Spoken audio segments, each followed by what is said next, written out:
serving the Republic of the Philippines for more than 75 years. Ito po ang Presidential Broadcast Service.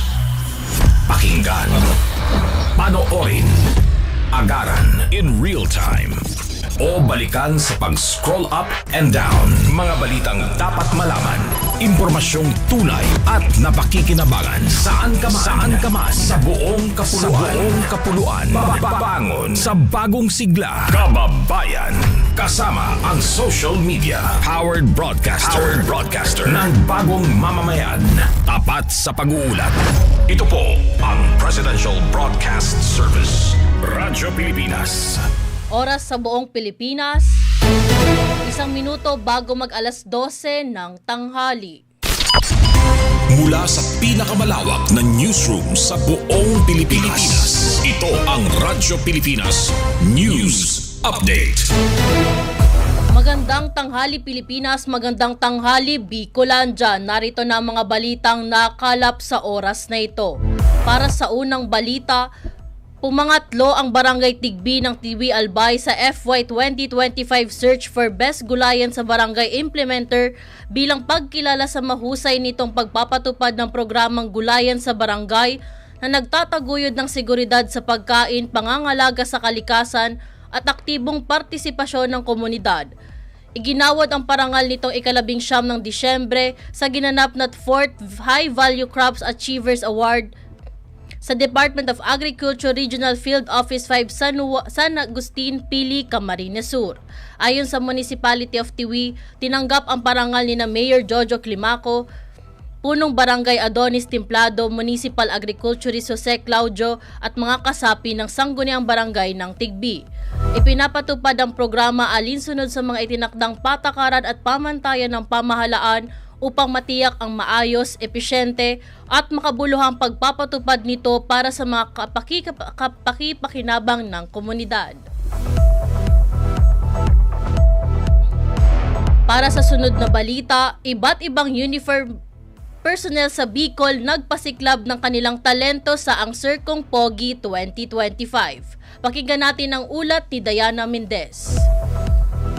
Radyo Pilipinas Report. Nagpasiklab ng talino, talento at galing ang 12 uniform personnels mula sa Philippine Coast Guard, Philippine Air Force, Bureau of Jail Management and Penology, Philippine National Police, Bureau of Fire Protection at Philippine Navy sa Riyong Bicol sa ginanap na The Search for Ang Circong Pogi 2025, isang pageant na pinangunahan ng Team Albay Youth Organizations o TAYO. Itinanghal bilang Ang Circong Pogi 2025 si Jail Senior Inspector Jesman Onsat ng Bureau of Jail Management and Penology, habang kinilala naman bilang first runner-up si Police Major John Luis Salvador Pacres ng Philippine National Police at second runner-up naman si Fire Senior Inspector Jonathan Harige ng Bureau of Fire Protection. Ayon kay Tayo Event Head Bernadette Banyares, layunin ng naturang aktibidad na ipakita at ipamalas ang galing at talento ng mga uniform personnel sa likod ng kanilang uniforme. Para sa Bagong Pilipinas, Diana Mendez, Radyo Pilipinas, Radyo Publiko,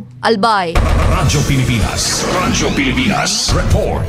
Kaugnay ng balita, mensahe ng nanalo sa Ang Circong Pogi 2025. Panoorin natin ang panayam kay Jail Senior Inspector Jesman Onsat ng BJMP. It's a blessing, of course, from God. I am the third to be given the opportunity to have the crown. First of all, there are non-officer ranks who held it once. So it's a very great blessing and it's an opportunity for me to spread love and kindness to all those who aspire to become uniform personnel. And it's a responsibility for us to inform them that we love them all. Ito po. Para sa huling balita, Radyo Pilipinas Albay nakatanggap ng 5 parangal mula sa DepEd Bicol. Pakinggan natin ang ulat ni Paul Hapin. Radyo Pilipinas. Radyo Pilipinas. Report. 5 parangal ang itinanggap ng Radyo Pilipinas Albay mula sa Department of Education Bicol sa idinaos na Media Appreciation and Awarding Ceremony nitong December 17 sa DepEd Bicol NAIAP Hall sa Legazpi City. Pinarangalan ng Radyo Pilipinas Albay bilang Advocacy for Education Awardee at Excellence in Education Journalism bilang pagkilala sa patuloy nitong suporta at kontribusyon sa sektor ng edukasyon sa rehiyon. Samantala, kinilala rin si Nancy Mediavillo, Acting Station Manager ng Radyo Pilipinas Albay, bilang Outstanding Journalist for Education. Tumanggap din ng pagkilala sina Gary Carl Carillo at Paul Lapin bilang Most Active Media Practitioners in Education. Ayon kay Mayflor Humamil, Regional Information Officer ng DepEd Bicol, layunin ng naturang aktibidad na ipahayag ang kanilang pasasalamat at pagkilala sa mga kawani ng media na naging katuwang ng ahensya sa pagbabahagi ng impormasyon hinggil sa mandato at mga programa ng DepEd at sa sama-samang pagtugon sa pangangailangan ng mga mag-aaral na Bicolano. Nagpaabot din ng pasasalamat si DepEd Bicol Regional Director Gilbert Sadsad sa lahat ng media partners at binigyang diin ang mahalagang papel ng media sa pagpapalaganap ng impormasyon at pag-abot nito hanggang sa bawat paaralan sa rehiyon. Para sa Bagong Pilipinas, Polapin, Radyo Pilipinas, Radyo Publiko, Albay. Radyo Pilipinas. Radyo Pilipinas. Report. At yan ang mga balitang nakalap sa oras na ito. Para manatiling updated, i-like at i-follow ang aming social media accounts sa Facebook, Instagram, TikTok at X at Radyo Pilipinas Albay. Buong persang magbabalita, ito po si Christine Villanueva, Radyo Pilipinas, Radyo Publiko, Albay. We know you're always on the go. Pero ang mahuli sa balita is always a big no-no. Kaya Radyo Pilipinas is here to keep you updated. Reliable news delivered to you as it happens. Para sure na wala kang mamimiss. Bookmark our website at www.radiopilipinas.ph.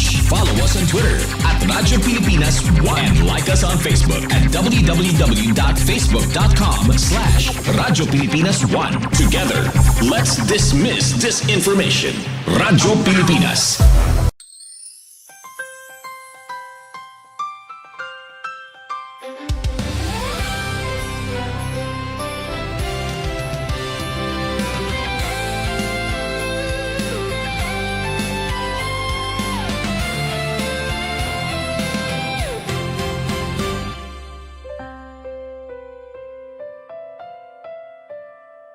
Minsan bumabagyo, may luhang pumapatak sa ating bayan.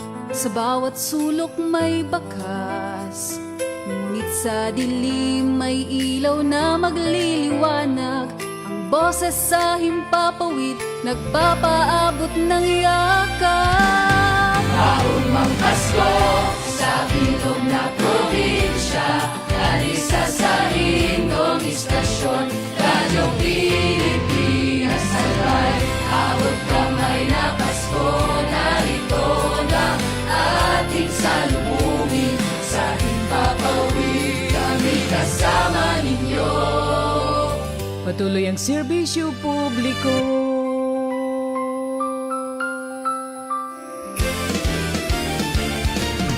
Naaalala mo bang panahon ng pagsubok? Nagkaurusad ang kapos, may nagpaabot ng tabang. Ang bawat albayano, pusong handang umagapan.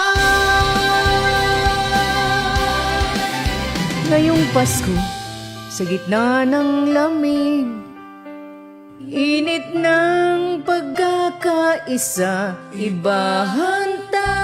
Liwanag ng mayon, saksi sa ating tibay, ilaw ng pag-ibig, huwag kalimutan. Sa Radyo Pilipinas Albay, sa iyong kaugmahan, patuto, matutuudan. Radyo Pilipinas Albay, nagtatarabangan, di lang balita, di lang awit, kundi pag-asa ang halik. Abot kamay na Pasko, sa bawat pamilya ang serbisyo publiko, misyon na di matitinag. Maong Pasko sa bilog na probinsya, Radyo Pilipinas, Radyo Publiko. ngayong Pasko, kita magkasararo.